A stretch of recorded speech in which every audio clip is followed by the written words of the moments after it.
Let us start with the 23rd class of this series. In last lecture, we had started April month polity related current affairs. In that, we had so many topics. We had completed Jammu and Kashmir domicile new rules. No 100% quota can be there for tribal teachers in the scheduled areas also. Article 164(4) of the Indian Constitution. What is that? We discussed. Then we also discussed the various implications of online justice delivery and various constraints and problems in it. Now today we are going to discuss April month current affairs only related to polity. These three topics we will discuss. Regulation of government advertisements. Actually, Supreme Court has notified that government had to issue some notices to the state government, and central government also had to follow some rules and regulations regarding government advertisements, because it has been revealed through so many RTIs that government is spending huge amount of money on advertisements, and sometimes that advertisement is politically oriented. Extra mileage is gained by the ruling party. That's why Supreme Court came in action and asked central government to issue some direction to the state government. Okay. So regulation of government advertisement will be our first topic. Second topic will be to protect health workers. Indian government has come with an ordinance, because there were so many health workers who were being bothered by the common man and the society, and they are bearing the brunt in this COVID-19 situation. So for their protection, an ordinance has come. We will come to know what is that ordinance and what law it wants to change. Panchayats and pandemic. What is the role of panchayat in pandemic situation? Narendra Modi had recently, Honorable Prime Minister Narendra Modi has recently conducted an online meeting of the Sarpanch. So we need to know what is panchayat and pandemic relationship. Here comes our first topic, regulation of government advertisements. Why this is in news? Because this is in news because first of all, your MeitY ministry, that is Ministry of Information and Broadcasting. Okay, no, not MeitY ministry, that is Ministry of Electronics and Information Technology. This is Ministry of Information and Broadcasting. That Ministry of Information and Broadcasting issued letters to state governments, and in response of that, some states have responded. That is why it is in news. So what was the content of the letter issued by the Ministry of Information and Broadcasting to the state governments? That was regarding, please constitute committees to implement the Supreme Court guidelines given by Supreme Court recently on the issue of government advertisement. So you are understanding the story.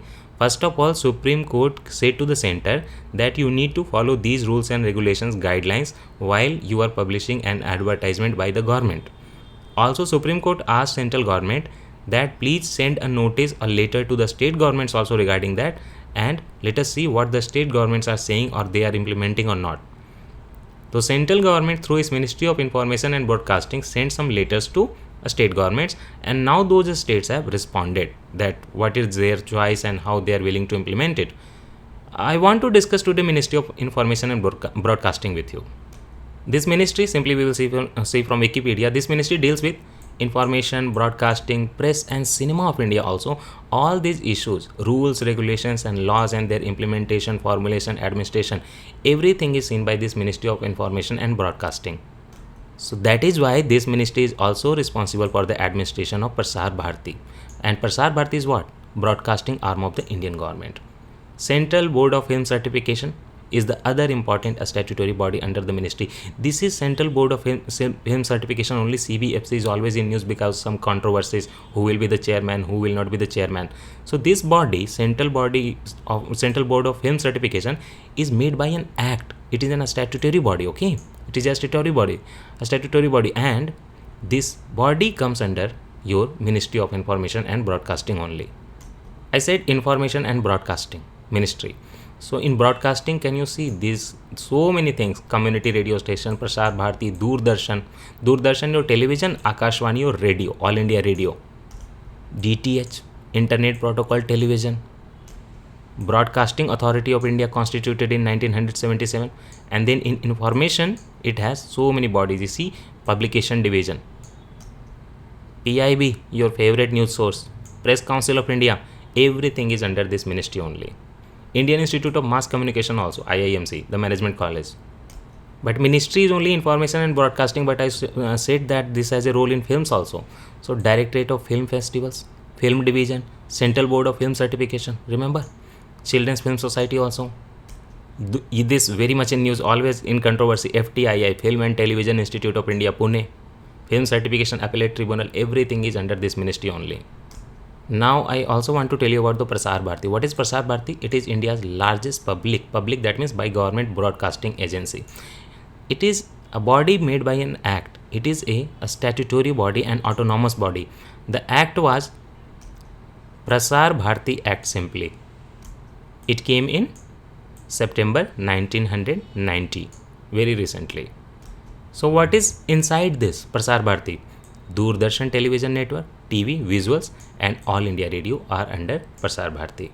So that is why Doordarshan, All India Television, All India Radio, everything is under Ministry of Information and Broadcasting, because Prasar Bharati, only the parent body, is under Ministry of Information and Broadcasting, and this is a body made by an act in 1990. This is a statutory body. Also, there is a very good story. This act was made in 1990, but the regulations did not come. So autonomy was supposed to come in 1990 only, but finally the act was enacted in 15 September 1997.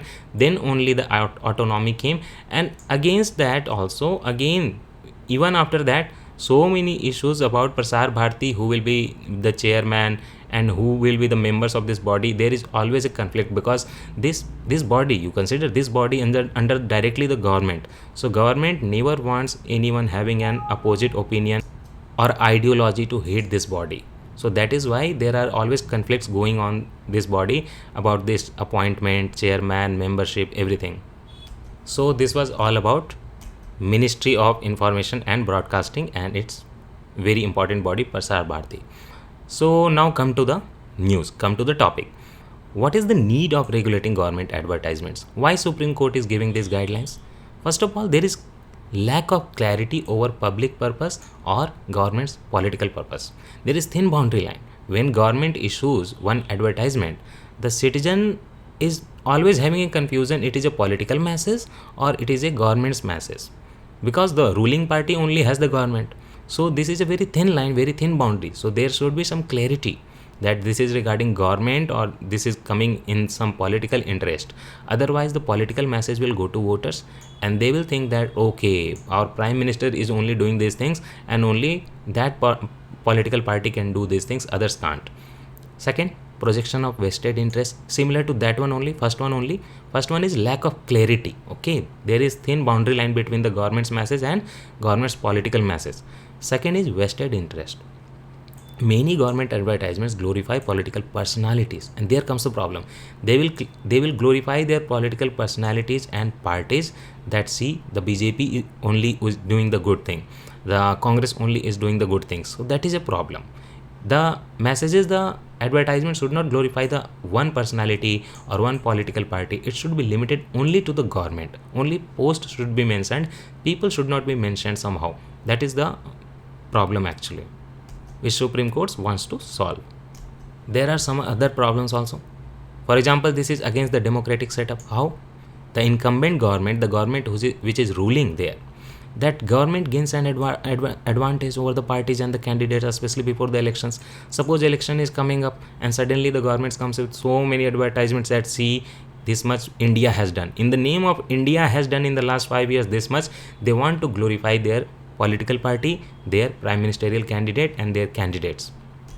But the most important and the most problematic thing is exponential rise in cost. So many people filed RTI applications to the government and wanted to know that how much expenditure you have on this advertisement, government advertisement or whatever, how much you are spending.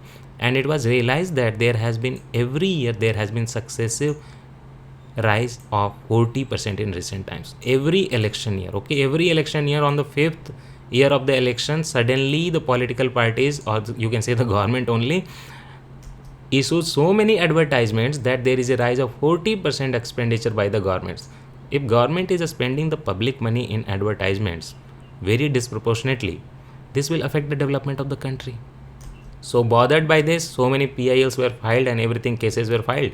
Supreme Court said that okay fine, you are not doing something about it, we are coming with some guidelines on content regulation of the government advertising, that this content only will be allowed.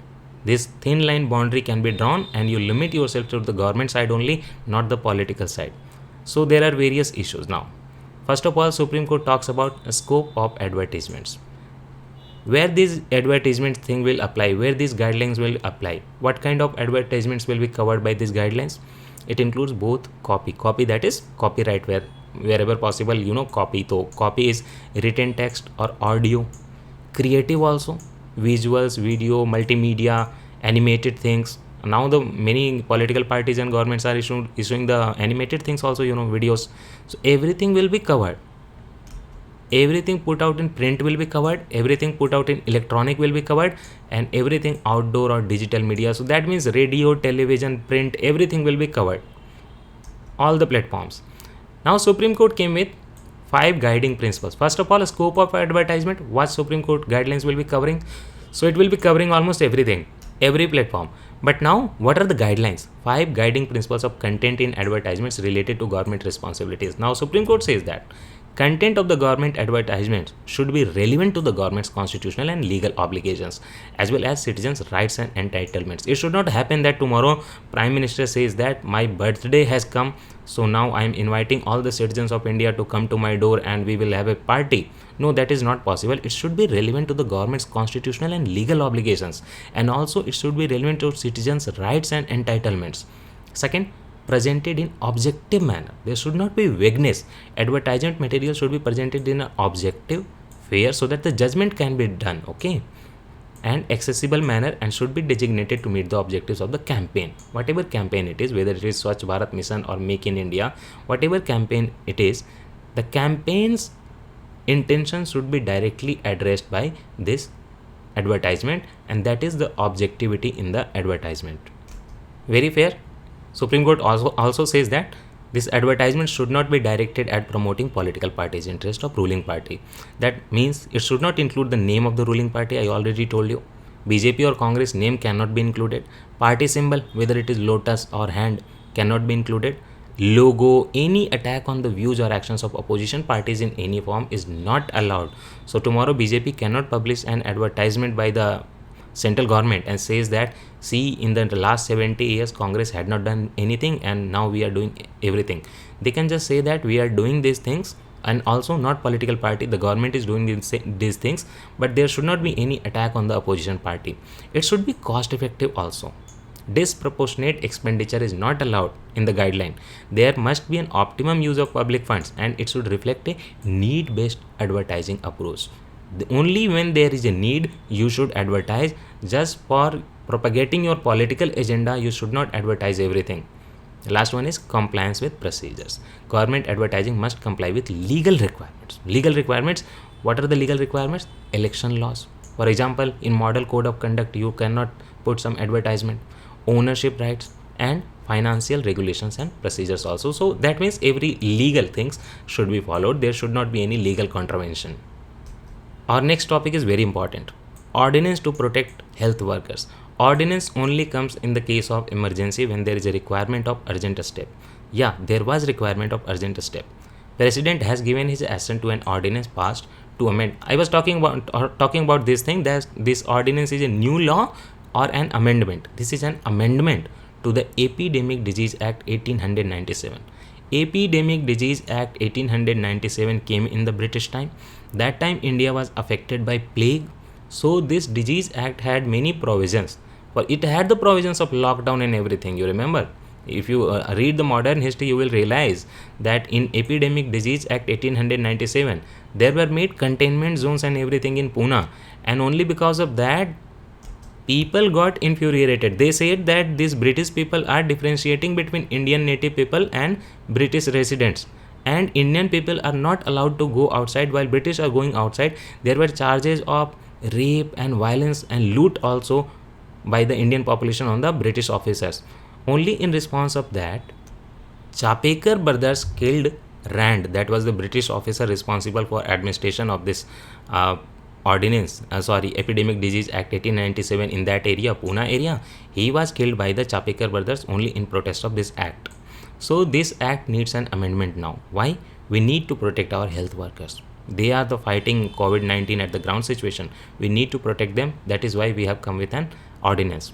What are the key points of this ordinance? First of all, wider inclusion. What does that mean?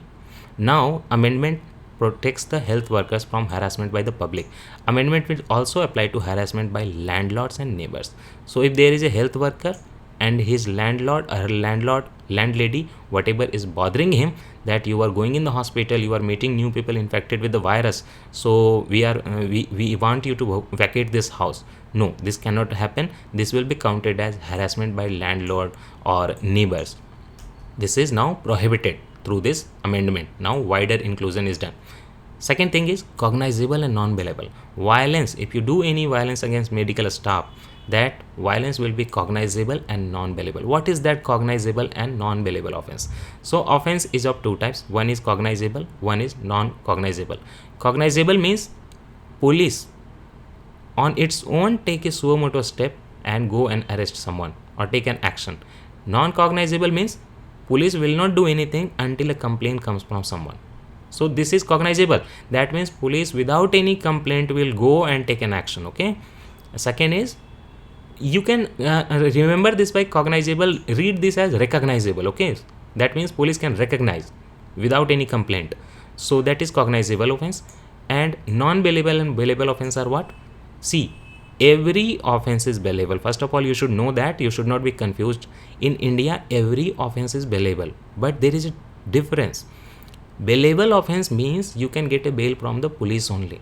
Okay, there are some rank officers only, not constable cannot give you bail, but inspector level you can get the bail from the police station only. That is bailable offense.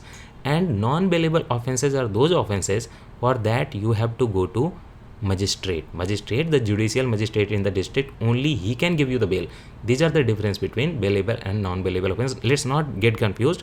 Every offense is bailable, but one is bailable by police station, another is bailable by only the judicial magistrate. That is the difference. So non-bailable offenses you cannot get the bail from police station. This is cognizable also. Compensation, provision for compensation of injury to healthcare personnel or for damage or loss of property. So any healthcare personnel, if losses property, there is a damage to property or there is injury to his health, everything will be compensated by the government. Then we need timely investigation. In case of attacks on health workers, investigations must be completed within 30 days and final decision must be arrived within 1 year. So 30 days, that means 1 month. Investigation must be completed in 1 month and final decision, the final verdict, that should come within 12 months. Umbrella protection, what is that? Ordinance will protect the whole healthcare fraternity, including doctors. So you can understand doctors will be protected, nurses will be protected. But now in COVID-19 situation, ASHA workers are also doing the firefight work at the ground situation. So ASHA workers also are protected by this amendment from violence during epidemics. What is the punishment? Punishment for such attacks will be 3 months to 5 years and fine will be 50,000 to 2 lakh. You don't need to remember this, but you need to remember this umbrella protection. Okay. Also, you need to remember that Epidemic Disease Act 1897 and context also for your modern Indian history. Why there was need? Need is very conceptual, very easy to understand. Obviously, any healthcare worker working with COVID-19 situation and their patients, people doubt. Okay, people are not very much aware. So healthcare workers are being portrayed as potential spreaders of COVID-19 pandemic. Public venting of angst against healthcare is coming out now. People are thinking that these healthcare workers are coming from the hospital. Now they will infect us and everyone will be killed. Some healthcare personnel are assaulted. Some people damage their property, and this is happening daily. In fact, a case came recently where some person had died. Now his body was going through the village or whatever the colony may be. His body was going in ambulance, completely closed and everything. But the people around the area started a stone pelting on the ambulance. They said that even if the person is dead inside the ambulance, if his body goes through the streets, everyone in the street will get the COVID-19. Okay. So they started a stone pelting. People are so much less aware. So healthcare personnel, you can think of how much vulnerable they are to the situation of the Indian people. Therefore, the medical community has been demanding protection. Unique challenge. There is a unique challenge. Why? COVID-19 outbreak has posed a unique situation where harassment of the healthcare workforce and other workers working to contain the spread of the disease has been taking place at all fronts in various places, including cremation grounds also. I just gave you an example. Ambulance drivers are also being attacked. Why you are going through this colony on this road? Another problem is that your state laws are very much deficient. That is why we are amending the Epidemic Disease Act 1897, because your state laws are very much deficient. Problem is that these state laws are there to protect the healthcare personnel and workers and medical personnel, everything. It has been happening from past, but these laws are not as wide as that will cover the ASHA worker, ambulance driver, nurses, and everyone. I have included this infographic. You can pause the slide, you can pause the video and read it once. See, this also talks about insurance of healthcare workers. See, paramedical staffs are also covered. Social health activists like ASHA workers are also covered. Next topic is last one, panchayats and pandemic. What is the relationship? Why these two things are being discussed together? This came from a news. Prime Minister recently addressed sarpanch from all across the country through a video conference on National Panchayati Raj Day. Can you tell me in the comment section when is this National Panchayati Raj Day celebrated and what is the significance, and when was the first year when this Panchayati Raj Day was celebrated? Tell me the significance of the day actually. Was it the birth anniversary of Mahatma Gandhi, or was it the day on which this law was enacted? What was the significance and the date also, and since when it has been started? On National Panchayati Raj Day, Prime Minister addressed a meeting of Sarpanch virtually on the video conference and asked them something, discussed with them something. In this meeting, Prime Minister launched two programs first of all. First is Electronic Gram Swaraj, E-Gram Swaraj. That was for monitoring of rural infrastructure works and e-governance. That in rural areas, what is the infrastructure work situation and what is the e-governance situation. That is why we are calling it Electronic Gram Swaraj. Gram Swaraj will only come when Gram situation is improved. For that we need rural infrastructure. For that we need e-governance. And then we need monitoring of this development. Second program launched by the Prime Minister Modi was Swamitva program. Swamitva, you understand, Swamitva means ownership. It involves mapping of rural housing and land holding via technology. Swamitva, ownership of the mapping of the rural housing and land holdings, you understand that, via technology including drones. So drones will go in the air and survey the map of the rural area, and they will make a data by reading the land records and everything, that who owns which house, who owns which land. That will be the Swamitva program. Swamitva program would help rural India leverage property for institutional credit and other benefits. So first, drone will survey this. We will do matching with the ground situation, your land records and everything. We will come to know who is holding how much property, and according to that we can give credit to them, loan to them, taking these properties as collateral situation. Panchayati Raj institutions are fighting COVID at the forefront. How? We take some example. Study the case of Karnataka first of all. What is the approach of Karnataka in this situation? We will not study this from slide. Say this, coronavirus outbreak, this came in first post. Karnataka government creates village level task force. So village level, rural level task force is created, and for that they are roping in panchayats, ASHA workers and Anganwadi workers. These village level task force will comprise panchayat members, ASHA workers and Anganwadi workers, and they will lead the coronavirus pandemic effort against coronavirus pandemic effort, and also they will oversee the situation, oversee the development and monitor them. But problem is that in the ground situation, these panchayats are always restricted by finance and administrative control by the parallel structure. Parallel structure is what? Your bureaucrats, the deputed officers who owe allegiance to their line departments. Bureaucrats owe their allegiance to the line departments, to the state government, and these panchayat bodies are elected. But these panchayat bodies are not getting the finance, not getting the administrative control fully, and the bureaucrats sometimes interfere that no, this comes under our right. So they are not able to deal with the situation very efficiently. But Kerala is doing very well. First of all, Kerala is empowering panchayats. They are asking panchayats to administer the situation of the lockdown with firmness and compassion, both. Alleviating the distress caused to the poor has also been largely due to Kerala's empowered panchayat. Kerala has empowered panchayats since long, okay? Now Kerala is asking its panchayats that deal with this lockdown situation with very firmness and compassion also, and that is why the poor in the Kerala, they are benefiting from the panchayat. They are locked down, but they are the people, the Panchayati Raj institutions are compassionate there also. Second is monetary flow. Kerala has had a head start. No state had such a panchayat friendly fiscal system. Since the beginning itself, Kerala has been devolving lots of funds to its panchayat. So that's why Kerala's panchayats are monetarily very powerful. Now they can do the work. That is the restriction in other states like Karnataka, right? Panchayats are not having the money, but Kerala is devolving lots of funds to panchayats. See the devolution, nearly a third of Kerala's planned funds have been given to the panchayats as flexible development and maintenance funds. What does that mean? Government will not restrict you to spend the money in one particular sector or other specific sector. Government will ask that we are giving you a third of our planned funds. Now you are free to develop your village situation, village society, village place in your own manner as decided by your democratic setup at the Panchayati Raj level. Kerala has this Kudumbashree system also. It can come in prelims. Kudumbashree system is what? Kudumb. Okay, cool. Kudumbashree system is what? It encourages women to form self-help groups. Okay, SHGs are created. Self-help groups are created by this Kudumbashree system in Kerala. It acts as an organized civil society. Counterpoint to panchayats. Panchayats are not an organized civil society, but this Kudumbashree program by the women, those self-help groups, are like organized civil society. This Kudumbashree system collaborates with Panchayati Raj. Okay, panchayats, they will do the collaboration also. But also, if the panchayats are not doing their work, this Kudumbashree system will keep a tab over them also. See, holding to account the latter for their performance.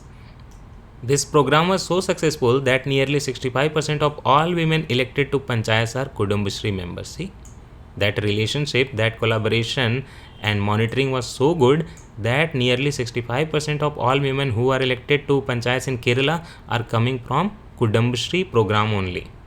So that's how our April month polity issues are finished. Next time we meet, we will start with the May month political current affairs. Thank you.